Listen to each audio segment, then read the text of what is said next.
¿Cuándo te diste cuenta de que tus padres habían perdido completamente el rumbo? Tenía 16 años, parada en el techo del garaje de nuestra casa con una botella de vodka en la mano, mientras mi madre, desde abajo, me animaba a gritos a saltar a la piscina. Intenta romperte el brazo, me decía, señalando la cicatriz de su codo. Tú puedes. Mis padres estaban obsesionados con la idea de que eran personas perfectas, que habían vivido vidas perfectas. Cada error que cometieron, según ellos, fue un paso necesario para convertirse en quienes eran hoy. Por eso, esperaban que repitiéramos sus mismas decisiones, a la misma edad, incluso sus estupideces, como saltar borracha a una piscina. Cuando nació mi hermano mayor, Adam, mi padre se sentó y escribió toda su historia de vida, año por año, como si fuera un manual para que él lo siguiera. A los 7 años, lo obligó a jugar béisbol, aunque Adam odiaba los deportes, porque así lo había hecho él. A los 9, lo obligó a pelear con un niño en la escuela, igual que él. Se emocionó cuando Adam se rompió la nariz, porque a él también le había pasado. Así desarrolló su espíritu de lucha, decía. Mi madre hizo lo mismo conmigo y con mi hermana Cece. Tenía una línea de tiempo gigante en la pared de su oficina, con fotos, entradas de diario y recortes de periódico. Cuando cumplí 13 años, me sentó y me dijo, «Este es tu manual de instrucciones para convertirte en mujer». Le pregunté qué pasaría si no quería hacer algo que ella había hecho, y respondió, «Entonces serás una versión peor de lo que podrías ser». Y se negó a criar hijas inferiores. El seguimiento comenzó de inmediato. Me obligó a cortarme el cabello en un horrible corte bob, porque ella lo había hecho a mi edad. Tuve que dejar el equipo de fútbol, que amaba, porque mi madre nunca había practicado deportes. A los 14 me hizo empezar a fumar cigarrillos, igual que ella. Aunque dejó de fumar a los 23, decía que esos 9 años le enseñaron sobre la adicción y el autocontrol. Reprobar álgebra a propósito fue obligatorio, porque ella lo había hecho. Cuando le dije que arruinaría mi promedio, respondió, «Yo reprobé álgebra y salí bien». Así que, claramente, reprobar era parte de salir bien. Adam lo tuvo peor. A los 14, mi padre lo arrastró a un estudio de tatuajes y lo obligó a hacerse una calavera en el hombro, porque él se había hecho uno a esa edad y ahora lo lamentaba. Necesitas experimentar el arrepentimiento de un mal tatuaje para entender las consecuencias permanentes, decía. A los 15, lo obligó a estrellar el auto a propósito, conduciendo hacia una zanja, porque él había hecho lo mismo. Adam terminó con una conmoción cerebral, y mi padre lo celebró como un gran logro. Cece tuvo que perforarse las orejas con una aguja de coser a los 12 años, igual que mi madre. Se le infectaron tanto que terminó en la sala de emergencias, pero lo peor fue el incidente del techo. En su cumpleaños 16, mi madre se emborrachó en una fiesta, saltó del techo del garaje a la piscina y se rompió la clavícula. Lo contaba como un momento crucial en su vida. Así que, en mi cumpleaños 16, me organizó una fiesta. Me emborrachó y me dijo que tenía que saltar del techo de nuestro garaje a la piscina. Estaba aterrada. Le dije que no quería hacerlo y ella respondió, «Yo también tenía miedo, pero lo hice igual y eso me hizo valiente». Me quedé ahí arriba, mirando la piscina, mientras mi amiga me observaba y mi madre grababa todo, gritando palabras de aliento. Solo pensaba en su clavícula rota y en cómo podía morir si caía mal. Pero todos me miraban y mi madre se impacientaba, así que salté. Fallé por completo y aterricé en el patio de concreto. Me rompí la pierna en 3 lugares y me fracturé la cadera. En el hospital, mi madre parecía molesta porque lo había arruinado. «Yo caí en la piscina sin problemas, así que no debiste comprometerte del todo», dijo. Los médicos preguntaron qué había pasado y ella mintió. Estaba jugando bruscamente. Al llegar a casa, me hizo comparar las radiografías de mis lesiones con las suyas y dijo, «Mira, las dos tenemos prueba de que sobrevivimos a nuestros 16 años». Al día siguiente, le conté todo a mi consejera escolar, el cigarrillo, las clases reprobadas, el salto y todo lo demás. Ella llamó a los servicios de protección infantil y nos sacaron de la casa a mí, a Cece y a Adam. Nos quedamos con mi tía durante 3 meses, y por primera vez en mi vida pude ser yo misma. Volví al equipo de fútbol, dejé de fumar y empecé a sacar buenas notas. Adam dejó de tener pesadillas sobre el accidente de auto. Las orejas de Cece finalmente sanaron, pero mis padres llegaron al tribunal con un abogado y cajas de pruebas. Tenían sus líneas de tiempo, diarios y fotos que demostraban que todo lo que nos obligaron a hacer, ellos lo habían hecho primero. Su abogado argumentó que los padres tienen derecho a criar a sus hijos según sus propios valores y experiencias. Trajeron a un psicólogo que testificó que modelar comportamientos para los hijos es una crianza normal. Mi madre dijo que solo intentaba darnos el regalo de su sabiduría. Mi padre dijo que Adam se estaba volviendo débil sin su guía. El juez parecía incómodo, pero dijo que, aunque los métodos eran poco convencionales, los padres tienen derecho a establecer expectativas para sus hijos. Esa misma noche, nos devolvieron a casa. Mi madre sacó su línea de tiempo y señaló la edad de 16 años y medio. Me sonrió y dijo, «A esta edad, me quedé embarazada de mi primer novio. así que supongo que debemos conseguirte un novio rápidamente. Entramos por la puerta principal, y mi madre ni siquiera esperó a que dejáramos las bolsas. Escuché sus pasos en el piso de madera y luego me llamó. Cuando llegué, estaba frente a la pared de la línea de tiempo, con los brazos cruzados. Señaló una entrada específica con el dedo, la de los 16 años y 5 meses, embarazada de su primer novio, escrita con su letra pulcra. Me miró con una sonrisa brillante, como si anunciara algo emocionante. Me dijo que necesitábamos encontrar un chico mayor adecuado, en 2 semanas para que yo pudiera mantenerme en el cronograma. Me quedé ahí, sintiendo que el estómago se me caía. Seguía hablando de lo importante que era este hito, y de cómo había moldeado todo lo que vino después en su vida. Asentí y dije, está bien. ¿Qué más podía hacer con mi padre parado justo detrás de mí en la puerta? Fui a mi habitación, cerré la puerta y me acosté en la cama, mirando el techo. Las palabras del juez seguían resonando en mi cabeza. Los padres tienen derecho a criar a sus hijos según sus propios valores. Pero esto no se trataba de valores. Obligarme a quedar embarazada a los 16 no era crianza, era otra cosa por completo. Me hice una promesa en ese momento. No los dejaría controlar mi cuerpo, sin importar lo que hicieran. No sabía cómo los detendría aún, pero sabía que tenía que idear algo. El techo tenía manchas de agua viejas que parecían continentes, y las seguí con la mirada mientras mi mente corría entre posibilidades. Después de la medianoche, escuché un suave golpe en mi puerta. La abrí y encontré a Adam parado ahí, con cara de cansado y asustado. Hizo un gesto con la cabeza hacia su habitación, y lo seguí por el pasillo. Cuando entramos, Cece ya estaba sentada en el suelo de Adam, con las rodillas pegadas al pecho. Hablamos en susurros. Adam dijo que necesitábamos hablar sobre lo que había pasado en la corte y lo que nuestra madre había anunciado. Cece empezó a llorar en silencio,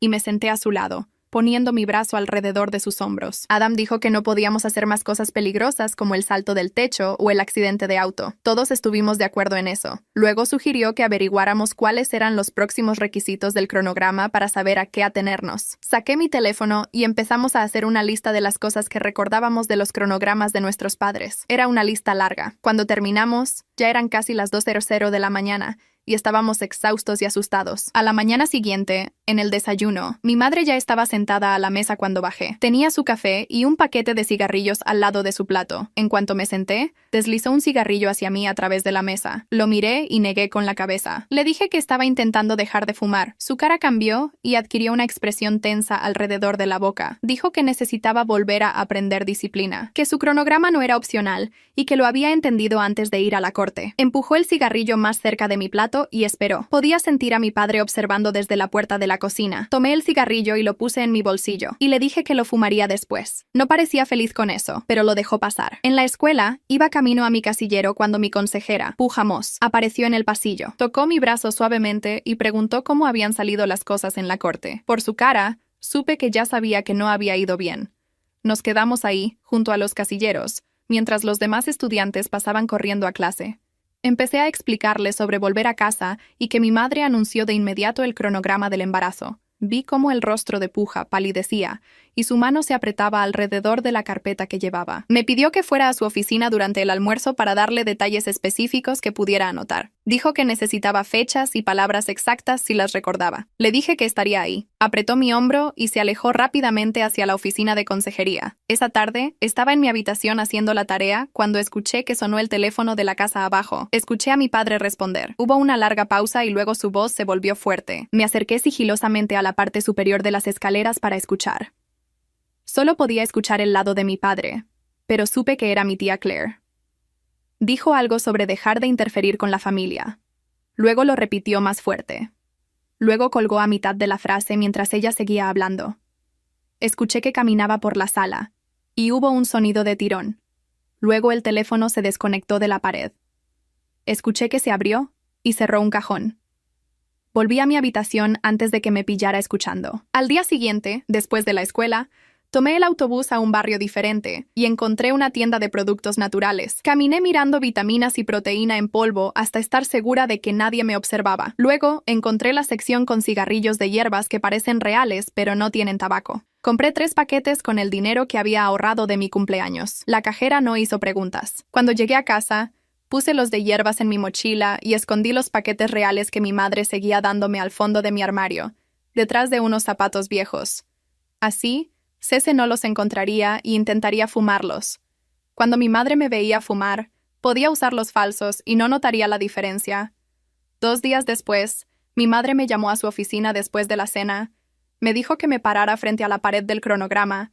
Señaló diferentes fotos y entradas del diario sobre su primer novio. Dijo que se llamaba Derek y que él tenía 18 años cuando empezaron a salir. Ella tenía 16. Salieron durante 4 meses. Explicó cada detalle como si me estuviera dando instrucciones para un proyecto. Dijo que tenía hasta acción de gracias para encontrar a alguien similar. Luego dijo que necesitaba empezar el proceso que llevaría al embarazo para marzo. Seguía usando la palabra proceso, como si fuera algo clínico y planeado. Me quedé ahí, asintiendo y tratando de no vomitar. Me mostró fotos de Derek y describió su personalidad y el tipo de auto que manejaba. Cuando finalmente me dejó ir, fui directamente al baño y cerré la puerta con llave. Tarde esa noche, cuando todos dormían, tomé mi teléfono y fui a la oficina de mi madre. Encendí solo la lámpara del escritorio para que no hubiera mucha luz. Fotografié cada sección de la pared del cronograma. Me aseguré de tomar fotos claras de la entrada del embarazo y todas sus notas manuscritas sobre experiencias de vida necesarias. Tomé fotos de las páginas del diario en su escritorio que mencionaban a Derek. Fotografié todo lo que pude encontrar que documentara lo que ella estaba planeando. Luego volví a mi habitación y revolví en el cajón de mi escritorio hasta encontrar mis papeles de alta del Hospital del Salto del Techo. Hice copias en la impresora del pasillo y las escondí dentro de mi libro de matemáticas, entre las páginas sobre ecuaciones cuadráticas. A la mañana siguiente, me desperté con los gritos de mi padre afuera. Me asomé por la ventana y lo vi haciendo que Adam saliera al patio. Mi padre lo llamaba entrenamiento de dureza, pero en realidad solo lo empujaba y lo obligaba a mantenerse en pie. Vi las manos de Adam temblando mientras intentaba mantenerse firme y recibir los golpes. Su cara estaba pálida y seguía retrocediendo antes de que mi padre lo tocara. Apreté mi frente contra el vidrio frío y me sentí enferma al saber que mi padre realmente creía que esto ayudaba a Adam a convertirse en hombre. Después de unos 20 minutos, mi padre finalmente dejó que Adam volviera a entrar. Adam pasó frente a mi habitación sin mirar a nadie y escuché que su puerta se cerraba suavemente. Esa tarde, en la cena, mi madre dejó su tenedor y me miró directamente. Dijo que había estado investigando e identificó a 3 chicos mayores que podrían servir como candidatos a novios. El primero se llamaba Tyler y tenía la tercera hora libre cuando yo tenía hora de estudio. El segundo era Marcus, que se quedaba tarde para la práctica de baloncesto los martes y jueves. El tercero era alguien llamado Ethan, que trabajaba en la cafetería los fines de semana. Sacó un papel doblado con sus horarios de clase escritos con su letra pulcra. Señaló el nombre de Tyler y sugirió que podía organizar un encuentro yendo a la biblioteca durante la hora de estudio, cuando él estaría ahí. Mi estómago se retorció en un nudo duro al darme cuenta de que no solo lo estaba planeando, sino que estaba tratando activamente de hacer que mi embarazo ocurriera en su cronograma exacto. Asentí y dije, está bien, aunque cada parte de mí quería gritar. Mi padre preguntó si entendía la importancia de seguir el camino, y dije que sí. Mi madre sonrió y dijo que me ayudaría a elegir ropa que llamara la atención de Tyler. Después de la cena, fui directamente a mi habitación y me acosté en la cama, mirando el techo. Seguí pensando en marzo y en cómo eso estaba a solo 5 meses de distancia. A la mañana siguiente, en la escuela, fui a la hora de estudio como siempre. Saqué un cuaderno y miré la página en blanco durante mucho tiempo.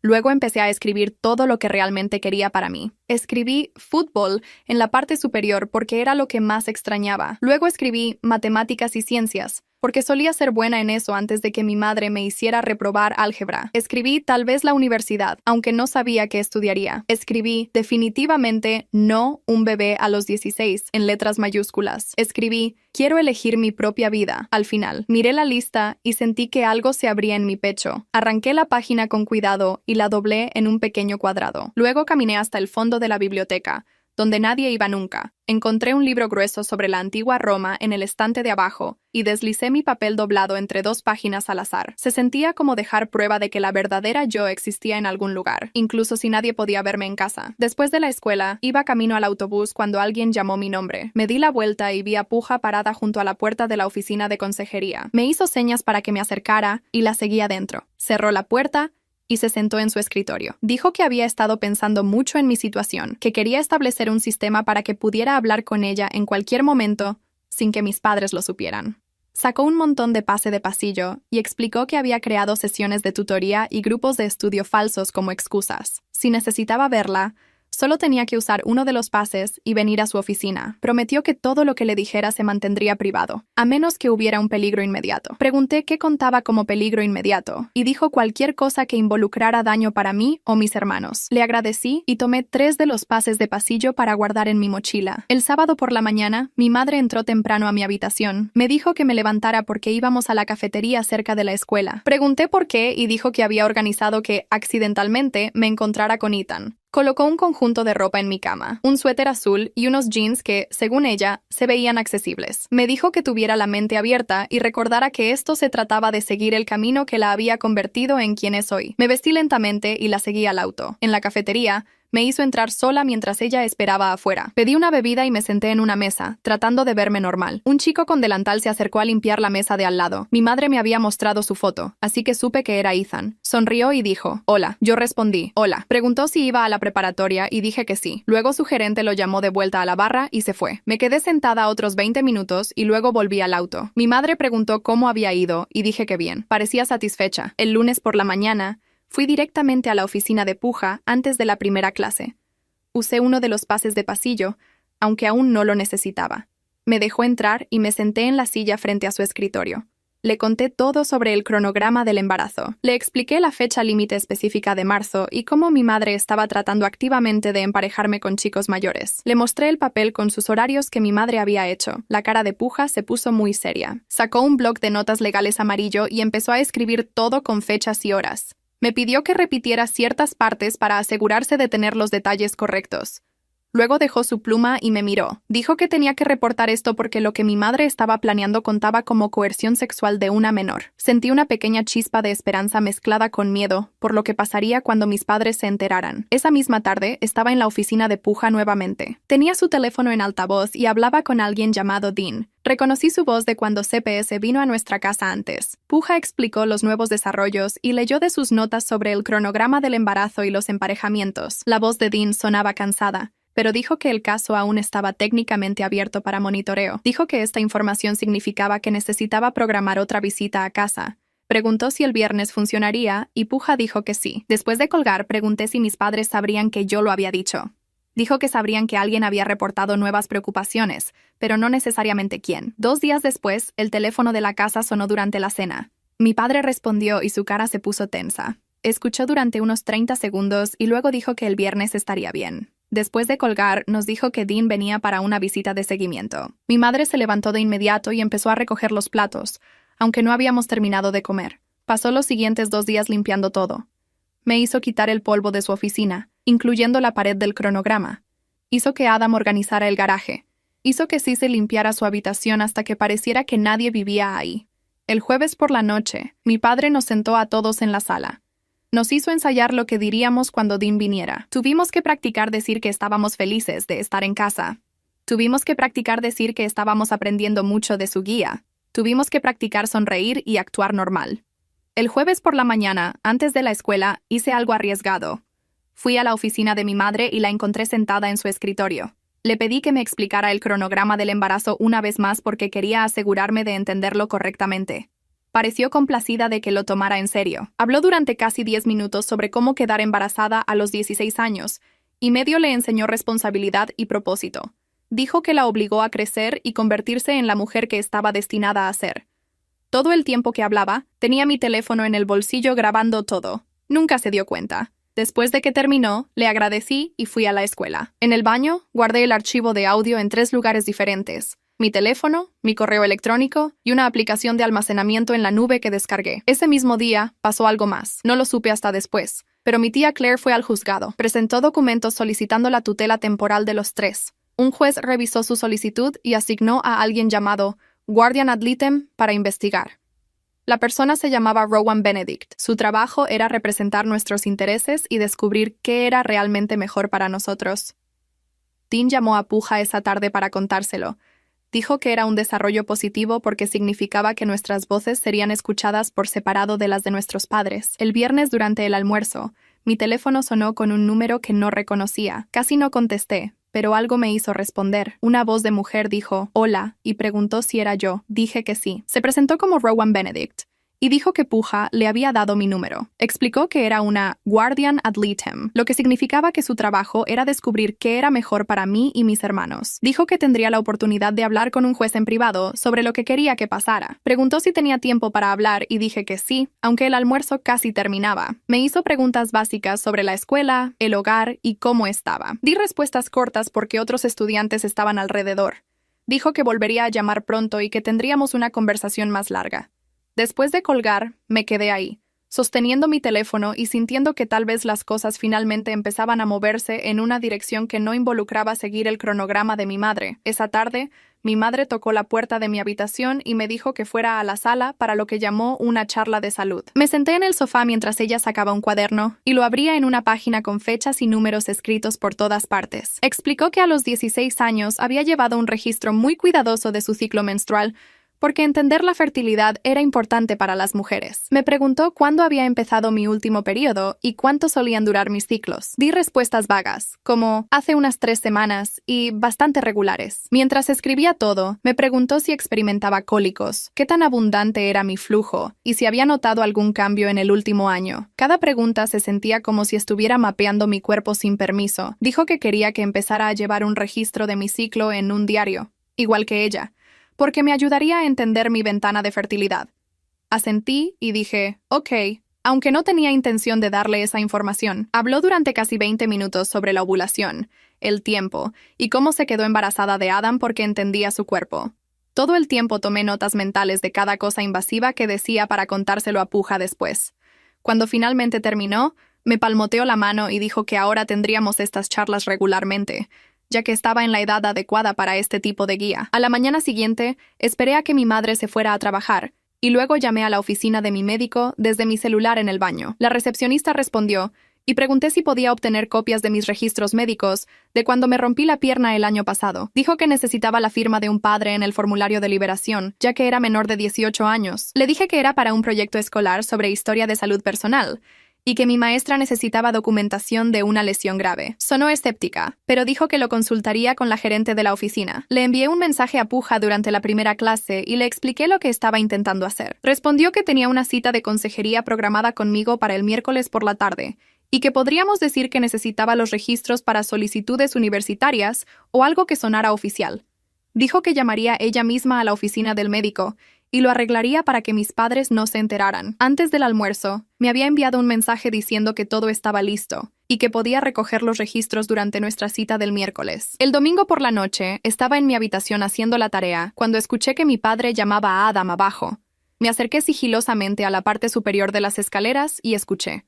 Mi padre le dijo a Adam que era hora de otro tatuaje para conmemorar un arrepentimiento, tal como lo requería el cronograma original. Dijo que ya había hecho una cita en la tienda de tatuajes para el martes por la tarde. La voz de Adam salió tranquila pero firme. Dijo que no se haría otro tatuaje. La casa quedó completamente en silencio. Contuve la respiración, esperando que mi padre explotara, pero en su lugar solo preguntó qué quería decir Adam. Adam repitió que no se haría otro tatuaje y que ya no seguiría esa parte del cronograma. La voz de mi padre se volvió más fuerte, preguntando quién se creía Adam para rechazar un requisito del cronograma. Adam dijo que era alguien que no quería más tatuajes que lamentaría. Mi padre empezó a gritar sobre la falta de respeto y la generación débil, y cómo Adam estaba tirando por la borda el regalo de su guía. Mi madre salió de su oficina preguntando qué pasaba. Mi padre le dijo que Adam se negaba al tatuaje, y el rostro de mi madre palideció.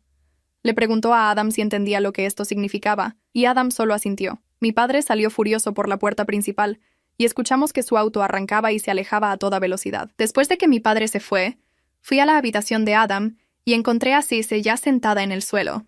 Adam temblaba un poco, pero se veía aliviado. Hablamos en susurros sobre lo que acababa de pasar, y estuvimos de acuerdo. Era la primera vez que alguno de nosotros se negaba directamente a un requisito del cronograma. Dije que necesitábamos una manera de obtener ayuda rápido si las cosas se ponían peligrosas. Cisse sugirió que creáramos algún tipo de señal de emergencia. Adam sacó su teléfono y dijo que todos deberíamos guardar el número de la tía Claire bajo un nombre falso para que nuestros padres no supieran que lo teníamos. Lo guardé como lugar de pizza en mis contactos. Adam Adam lo guardó como gimnasio. Cece lo guardó como biblioteca. Luego Adam dijo que necesitábamos una palabra clave que le dijera a la tía Claire que viniera a buscarnos de inmediato o llamara a la policía. Sugerí cronograma, ya que era algo que nunca le enviaríamos normalmente. Todos estuvimos de acuerdo y practicamos enviar el mensaje de prueba y borrarlo. Adam nos hizo prometer que solo lo usaríamos en una emergencia real, cuando realmente necesitáramos ayuda de inmediato. Nos quedamos ahí un rato sin decir mucho, solo sabiendo que habíamos cruzado algún tipo de línea esa noche. El resto de la semana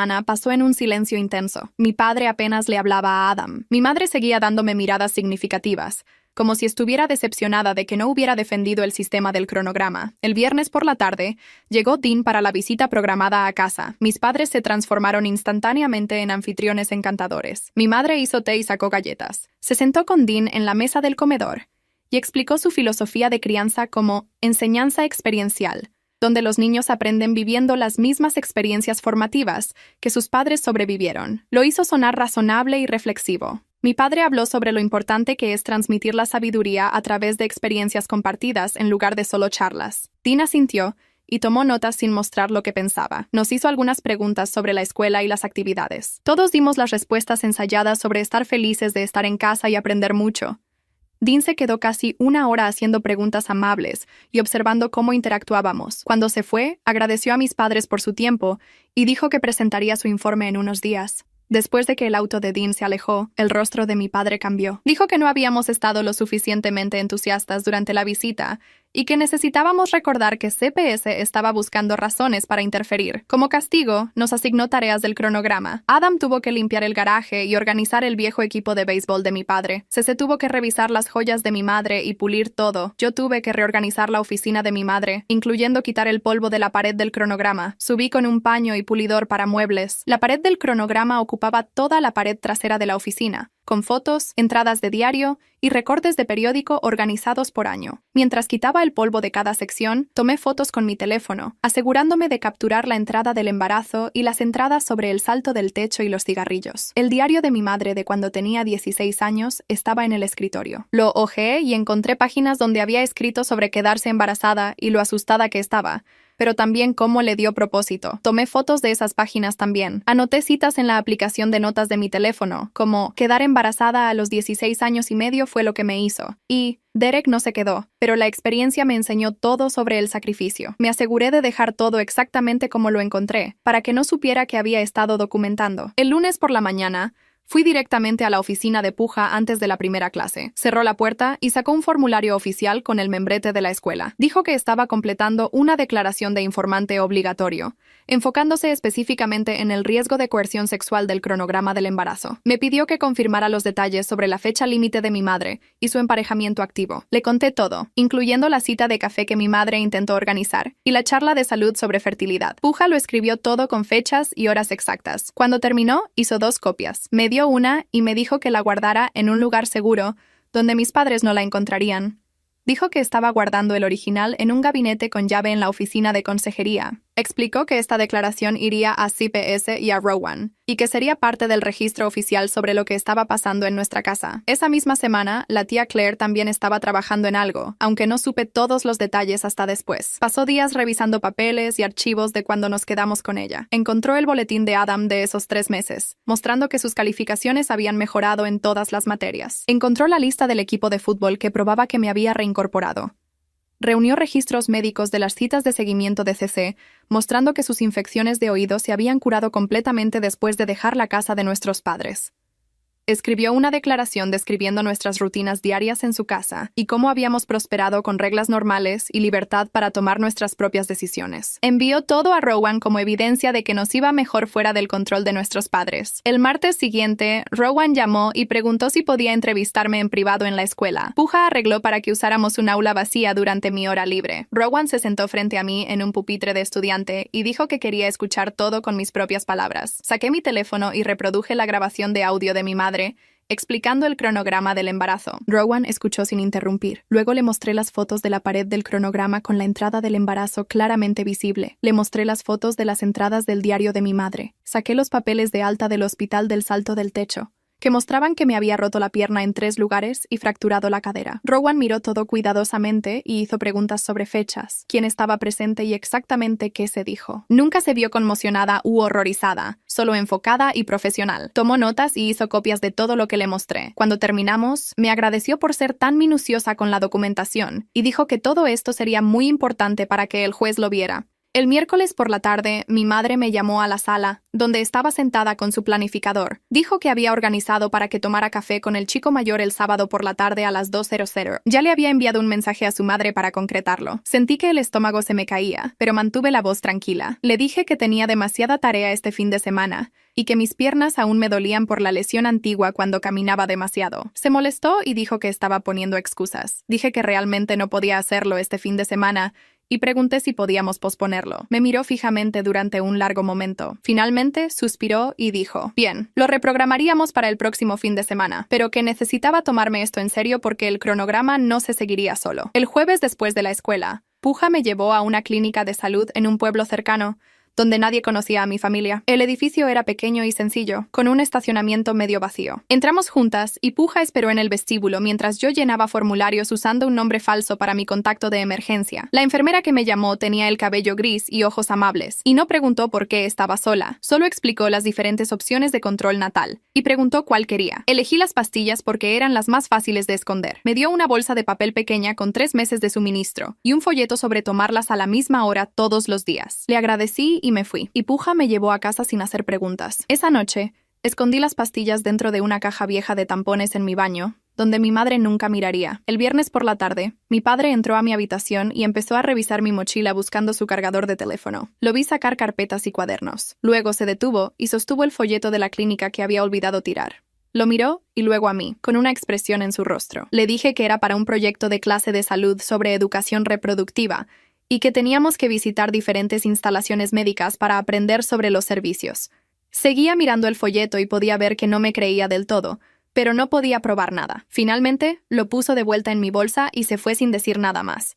En cuanto se fue, agarré toda mi documentación de mi mochila, mi armario y mi escritorio. Tomé los registros del hospital, las fotos de la pared del cronograma y las grabaciones de audio, y puse todo en una carpeta. El lunes por la mañana, antes de la escuela, fui a mi casillero y escondí la carpeta detrás de mis libros de texto, donde mis padres nunca la encontrarían. Durante la primera clase, mi teléfono vibró y vi el número de Rowan. Pedí ir al baño y la llamé de vuelta desde el pasillo. Explicó que estaba presentando una moción para que yo testificara in cámara, lo que significaba que hablaría con el juez en privado en su oficina, sin mis padres presentes. También estaba solicitando órdenes de protección interinas que prohibirían a mi madre y padre obligarme a realizar requisitos peligrosos del cronograma mientras durara el caso.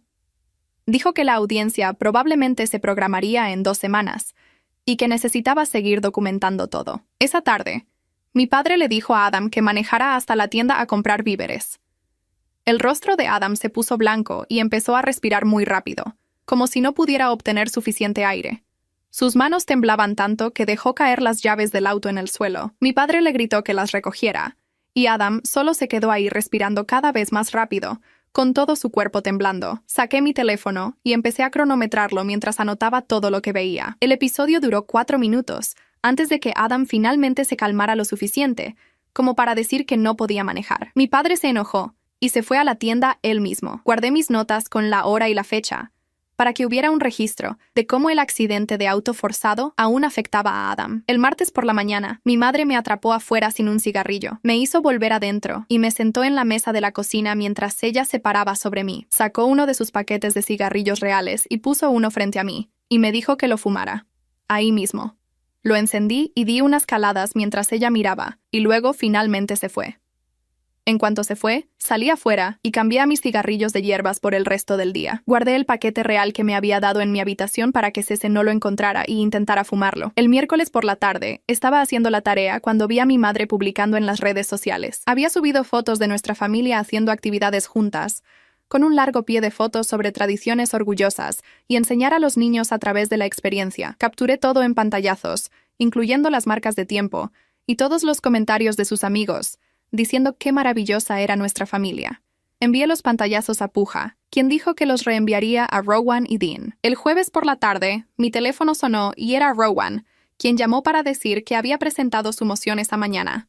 La corte había programado una audiencia para la semana siguiente. Me recordó que tendría la oportunidad de hablar con el juez en privado y explicar exactamente lo que estaba pasando. Me dijo que fuera honesta y específica, sin exagerar nada. Esa noche, en la cena, mi padre anunció que tendríamos tiempo en familia sin teléfonos. Nos hizo entregar nuestros teléfonos a los 3 y los encerró en el cajón de su escritorio. Me acosté temprano y esperé hasta escuchar que se cerraba la puerta del dormitorio de mis padres. Luego me levanté y saqué mi teléfono viejo de detrás de los libros en mi armario. Lo había mantenido cargado por si acaso.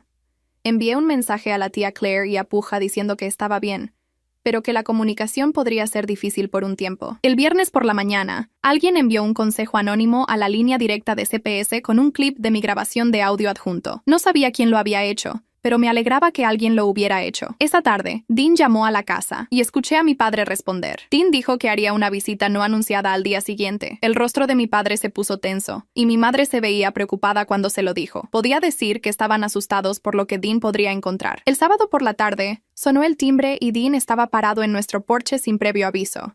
Mi madre intentó ser amable y le ofreció café, pero él dijo que necesitaba ver toda la casa. Ella empezó a darle un recorrido y intentó saltarse su oficina, pero Dean dijo que necesitaba ver cada habitación.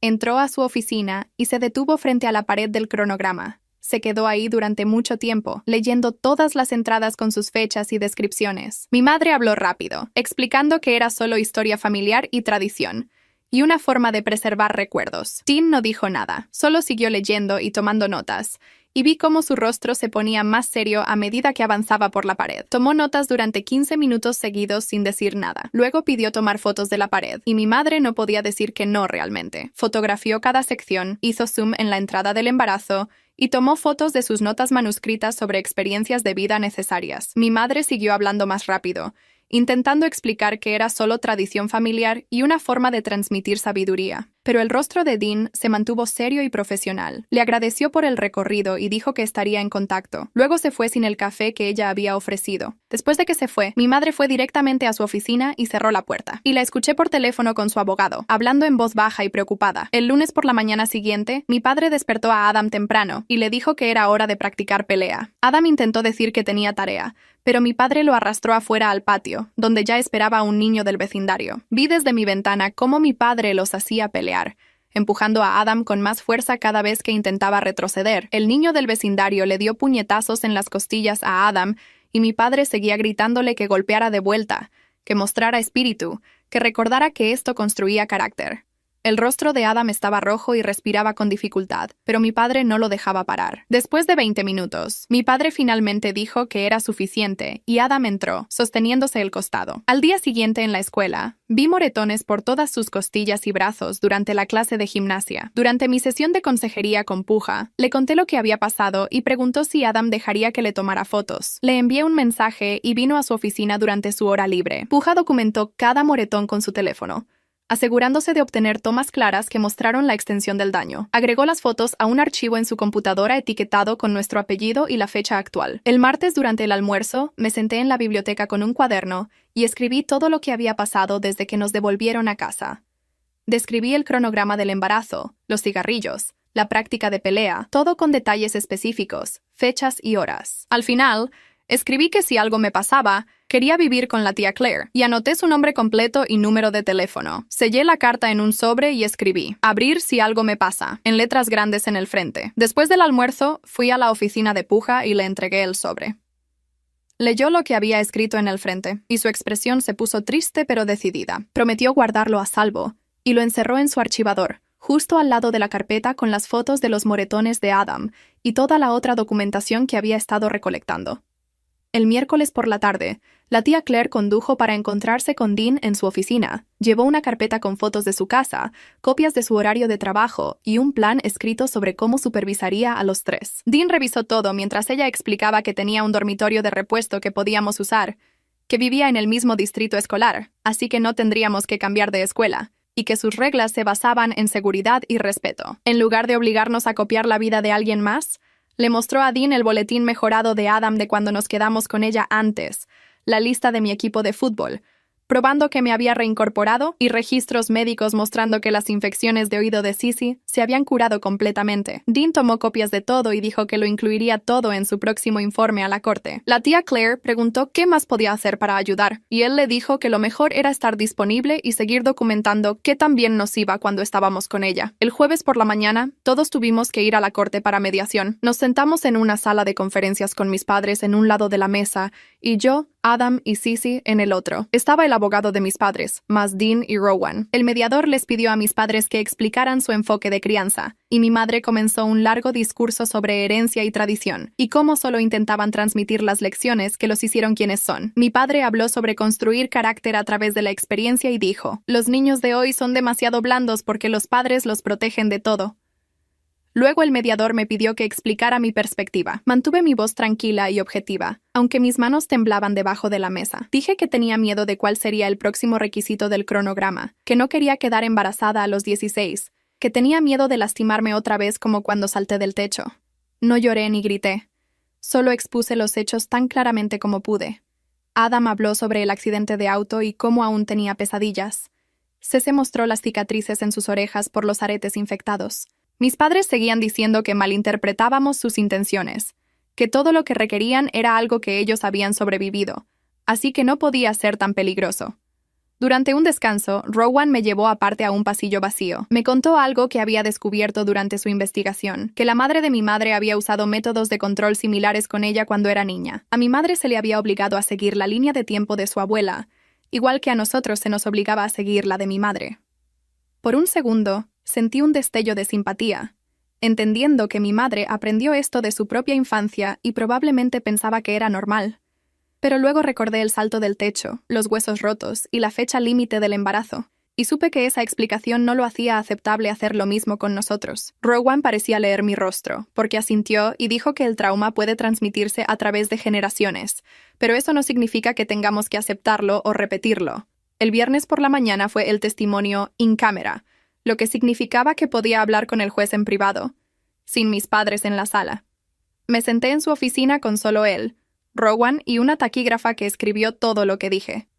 El juez me pidió que explicara lo que estaba pasando en casa y saqué mi teléfono. Reproduje la grabación de audio de mi madre explicando el cronograma del embarazo, con todos los detalles específicos sobre quedar embarazada para marzo. Le mostré las fotos de la pared del cronograma con las entradas sobre actividades peligrosas. Presenté mis registros del hospital del salto del techo, con la documentación de 3 huesos rotos y una cadera fracturada. Expliqué en detalle sobre el plan de embarazo, la fecha límite que mi madre había establecido y cómo estaba tratando activamente de encontrarme un novio mayor para que sucediera. El juez escuchó atentamente y hizo preguntas aclaratorias sobre fechas, horas y exactamente qué habían dicho mis padres. Preguntó si me sentía segura en casa, y le dije con honestidad que no sabía qué me harían hacer después. Preguntó qué quería que pasara, y dije que quería vivir con la tía Claire, donde pudiera ser yo misma sin seguir la historia de vida de otra persona. Esa misma tarde, el juez emitió órdenes de seguridad interinas. Las órdenes decían que mis padres no podían obligarnos a realizar actividades peligrosas, que tenía acceso garantizado a la consejería escolar sin interferencias,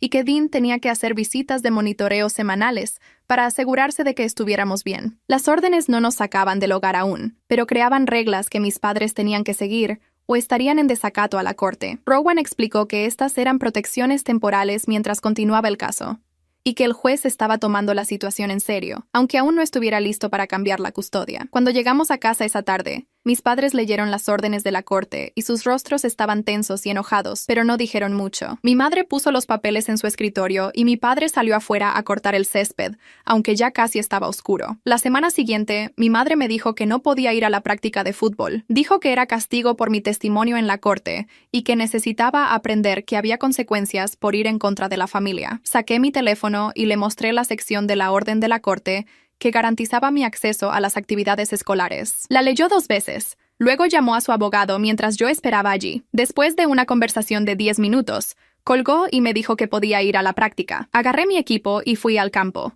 Y durante todo el tiempo que estuve haciendo ejercicios, me sentí más fuerte de lo que me había sentido en meses. La orden de la corte realmente estaba funcionando, realmente me estaba protegiendo, y por primera vez, Creí que tal vez las cosas realmente podían cambiar. 2 días después, en la cena, mi padre anunció que llevaría a Adam afuera a practicar la experiencia de conducir hacia una zanja que estaba en su cronograma. Adam dejó su tenedor y dijo, no, que no lo haría. El rostro de mi padre se puso rojo y empezó a gritar sobre falta de respeto y desobediencia, y cómo la corte no tenía derecho a interferir con su crianza. Adam se mantuvo tranquilo y dijo que la orden de la corte lo protegía de actividades peligrosas. Mi padre se puso más fuerte, gritando que conducir hacia una zanja le enseñó sobre consecuencias y que Adam necesitaba la misma lección. Estaba gritando tan fuerte que las ventanas temblaban y podía ver a los vecinos mirando desde sus patios. Uno de ellos sacó su teléfono y me di cuenta de que estaban llamando a alguien, probablemente a la policía. 10 minutos después, 2 oficiales de policía tocaron a nuestra puerta principal. Mi padre respondió e intentó actuar normal, pero su rostro aún estaba rojo de gritar. Los oficiales dijeron que habían recibido una llamada sobre una perturbación doméstica y que necesitaban hacer una verificación de bienestar. Entraron y hablaron primero con mis padres. Luego pidieron hablar con Adam y conmigo por separado. Un oficial me llevó a la cocina mientras el otro hablaba con Adam en la sala. Le conté sobre las órdenes de la corte y le mostré la copia que llevaba en mi teléfono. Le expliqué que mi padre había estado intentando que Adam hiciera algo peligroso y que Adam se había negado basado en las órdenes de protección. El oficial escribió todo en un cuaderno y dijo que estaba contento de que conociéramos nuestros derechos. Preguntó si nos sentíamos seguros y dije que sí, siempre que se siguieran las órdenes de la corte. Antes de irse, ambos oficiales se aseguraron de que Adam y yo tuviéramos el número de no emergencia guardado en nuestros teléfonos. Dijeron que llamáramos en cualquier momento que nos sintiéramos inseguros, o si nuestros padres intentaban violar las órdenes de la corte. Redactaron un informe de incidente anotando los gritos y la participación previa de CPS, y le dieron el nombre de Dean a su supervisor para que el informe se agregara a nuestro expediente. El lunes por la mañana, Rowan me llamó antes de la escuela y dijo que estaba presentando una moción de modificación. Tenía el informe policial del viernes por la noche y documentos de puja que mostraban que mi madre intentó prohibirme la práctica de fútbol justo después de que el juez emitiera las órdenes interinas. Rowan dijo que estaba solicitando una audiencia de emergencia porque mis padres seguían violando las instrucciones de la corte y el comportamiento empeoraba en lugar de mejorar. Preguntó si había pasado algo más durante el fin de semana y dije que no. Mis padres habían estado callados y tensos, como si estuvieran planeando algo pero aún no habían actuado. Dijo que siguiera documentando todo y que la llamara de inmediato si alguno de los padres intentaba imponernos requisitos del cronograma a mí o a mis hermanos. Esa tarde mi madre me esperaba junto a mi casillero cuando terminó la escuela. Agarró mi brazo y dijo que íbamos a tomar café con el chico mayor ahora mismo, que ya le había enviado un mensaje y nos encontraría en 20 minutos. Me solté el brazo y le dije claramente que no iba a ir a ningún lado con ella. Se le puso una expresión en la cara como si la hubiera abofeteado y empezó a decir que era ingrata y que no entendía que quedar embarazada a los 16 la había convertido en quien es hoy. Ya tenía mi teléfono en el bolsillo grabando, porque había empezado a hacer eso cada vez que estaba sola con alguno de mis padres. Seguía hablando de cómo el embarazo le enseñó responsabilidad y propósito, y que yo estaba tirando la oportunidad de aprender esas mismas lecciones. La dejé terminar, luego me alejé y fui directamente al baño. Envié la grabación a Rowan antes de salir del edificio de la escuela. El miércoles por la mañana, Rowan llamó de nuevo y dijo que la corte había programado una audiencia de emergencia para el viernes. Sonaba satisfecha, como si las cosas se estuvieran moviendo de la manera que esperaba. Todos los abogados fueron notificados, y Dean presentó un informe actualizado al juez. Rowan me dijo que Dean estaba recomendando la colocación temporal con la tía Claire, porque mis padres seguían intentando controlarnos, incluso con las órdenes de la corte en vigor. Dijo que la audiencia probablemente tomaría la mayor parte de la mañana y que debía estar preparada para que mis padres estuvieran molestos cuando escucharan la decisión del juez. El viernes, me quedé en casa de la escuela para la audiencia. Todos nos sentamos en la sala del tribunal, mientras el juez leía todo. Miró el informe policial de la llamada de los vecinos. Escuchó la grabación de mi madre intentando forzar la cita del café. Revisó el informe de Dean sobre las violaciones continuas. Luego anunció que otorgaba la tutela temporal a la tía Claire a partir de ese momento. Mis padres solo podrían tener visitas supervisadas y tendrían que completar clases de crianza y terapia familiar antes de que se pudiera considerar cualquier cambio de custodia. Mi madre empezó a llorar y el rostro de mi padre se puso rojo, pero ninguno de los dos dijo nada. El juez dejó claro que si violaban las reglas de visita supervisada o intentaban contactarnos fuera de los horarios aprobados, podrían perder la visita por completo. Esa tarde, la tía Claire nos recogió con nuestras cosas esenciales. Habíamos empacado bolsas esa mañana antes de la audiencia por si acaso. El viaje a su casa tomó 40 minutos y nadie habló mucho. Cuando llegamos, nos mostró nuestras habitaciones. Adam obtuvo el dormitorio de invitados de arriba y Cece y yo compartimos la habitación de invitados más grande con 2 camas. La tía Claire nos sentó en la cocina y nos explicó las reglas de su casa. Tenía un toque de queda a las 10 en las noches de escuela y a la medianoche los fines de semana. Teníamos que hacer tareas como lavar los platos, la ropa y el trabajo del jardín. Teníamos que ser honestos con ella sobre a dónde íbamos y con quién estábamos. Luego dijo que la regla más importante era que pudiéramos tomar nuestras propias decisiones sobre actividades, amigos y planes futuros. Dijo que firmaría permisos para cualquier cosa razonable y que apoyaría lo que quisiéramos hacer, siempre que fuera seguro y legal. La semana siguiente, fui a la oficina atlética y llené todos los formularios para reincorporarme oficialmente al equipo de fútbol. La tía Claire firmó todo sin hacer preguntas ni compararlo con ningún cronograma. La práctica comenzó esa tarde y corrí ejercicios con mis compañeros como si nunca me hubiera ido. El entrenador me puso de vuelta en mi antigua posición y dijo que había trabajado duro para mantenerme en forma durante el tiempo libre. El fútbol se convirtió en algo que esperaba con ansias todos los días. Era un lugar donde solo era una jugadora trabajando en sus habilidades y tratando de anotar goles, no alguien siguiendo un guión escrito antes de que yo naciera. 2 semanas después, tuvimos nuestra primera visita supervisada con mamá y papá en un centro de servicios familiares. Una trabajadora social se sentó en la habitación con nosotros todo el tiempo. Mis padres parecían rígidos y incómodos, como si no supieran de qué hablar sin el cronograma para guiar la conversación. Mamá preguntó por la escuela y le dije que iba bien. Papá le preguntó a Adam sobre sus clases, y Adam dio respuestas cortas. Nos mostraron documentos que probaban que se habían inscrito en las clases de crianza y las sesiones de terapia familiar requeridas. La visita duró 1 hora, y todos nos fuimos sintiéndonos raros e incómodos. Pero al menos nadie gritó ni intentó obligarnos a hacer nada peligroso. Durante el mes siguiente, CPS creó un plan de caso formal con metas específicas que mis padres tenían que cumplir. Tenían que completar 12 semanas de clases de crianza. Tenían que asistir a terapia familiar 2 veces al mes. Tenían que demostrar que entendían por qué obligarnos a recrear sus experiencias era dañino. La tía Claire coordinó los horarios de todos y se aseguró de que fuéramos a las citas de terapia y a las visitas supervisadas. Dean se comunicaba con nosotros cada semana para ver cómo nos estábamos adaptando a vivir con la tía Claire. Siempre preguntaba si nos sentíamos seguros y si nuestros padres habían intentado contactarnos fuera de los horarios aprobados, y siempre decíamos que no. Todo seguía las reglas. En la escuela, me reuní con mi consejera para crear un plan para arreglar mis calificaciones. Había reprobado álgebra a propósito, porque mi madre lo había hecho, y ahora necesitaba aprender el material de verdad. La consejera me asignó tutorías 3 veces por semana después de la práctica de fútbol. Empecé a trabajar en problemas y a hacer preguntas, y realmente a intentar entender los conceptos en lugar de solo copiar respuestas equivocadas. También tiré el último paquete de cigarrillos que mi madre me había dado. Lo encontré en mi mochila cuando estaba limpiando cosas viejas, y caminé directamente a la basura afuera de la escuela y lo tiré. No necesitaba fingir estar adicta a algo solo porque mi madre pensaba que fumar le enseñó sobre el autocontrol. Adam empezó a trabajar con una terapeuta que ayudaba a las personas a lidiar con malas experiencias. Se reunía con él 2 veces por semana, y hablaban sobre el accidente de auto que mi padre lo obligó a tener. Después de algunas sesiones, ella sugirió que practicara manejar en estacionamientos vacíos con la tía Claire, para ayudarlo a sentirse menos asustado.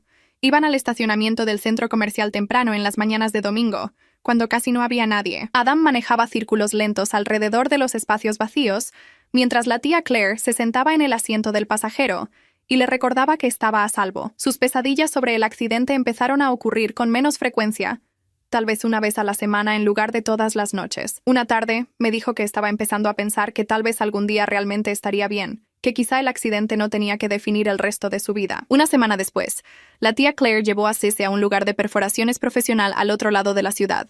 La mujer que trabajaba allí usaba guantes y equipo que venía sellado en paquetes de plástico. Limpió las orejas de Cece con algo que olía fuerte y medicinal. Las viejas cicatrices de la infección por la aguja de coser aparecían como marcas rojas y abultadas en ambos lóbulos. La tía Claire tomó fotos de ellas con su teléfono antes de que se hiciera la perforación. La mujer marcó puntos en las orejas de Cece con un bolígrafo morado y se los mostró en el espejo para asegurarse de que la colocación se viera bien. Luego usó una aguja hueca que era muy diferente a la aguja de coser que mi madre la había obligado a usar. Cece apretó mi mano, pero no lloró. La mujer puso pequeños aretes de plata y explicó cómo limpiarlos 2 veces al día con solución salina. Le dio a Cece una hoja impresa con instrucciones y dijo que volviera si había algún enrojecimiento o hinchazón. Durante las siguientes semanas, las orejas de Cece sanaron perfectamente, sin infección ni problemas. La audiencia de revisión de 3 meses ocurrió en una fría mañana de noviembre. Todos nos sentamos en la misma sala de tribunal donde el juez había otorgado la tutela temporal a la tía Claire. Dean presentó un informe mostrando que mamá y papá habían asistido a todas sus clases de crianza y sesiones de terapia familiar. Habían seguido todas las reglas de visita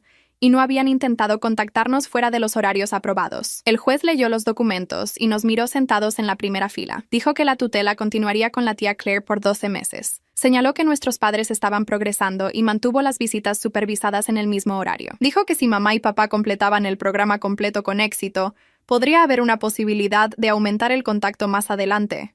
Luego cerró el expediente y pasó al siguiente caso.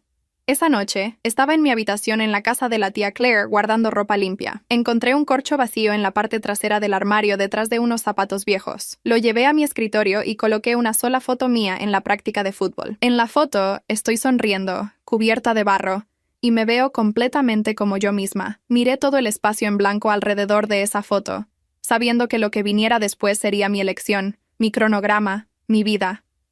Y eso es todo. Siempre intento convertir estas historias en algo que puedas llevar contigo, aunque sea de formas pequeñas. Con suerte, esta te dio un poco de claridad o motivación. Suscríbete para que la próxima te encuentre.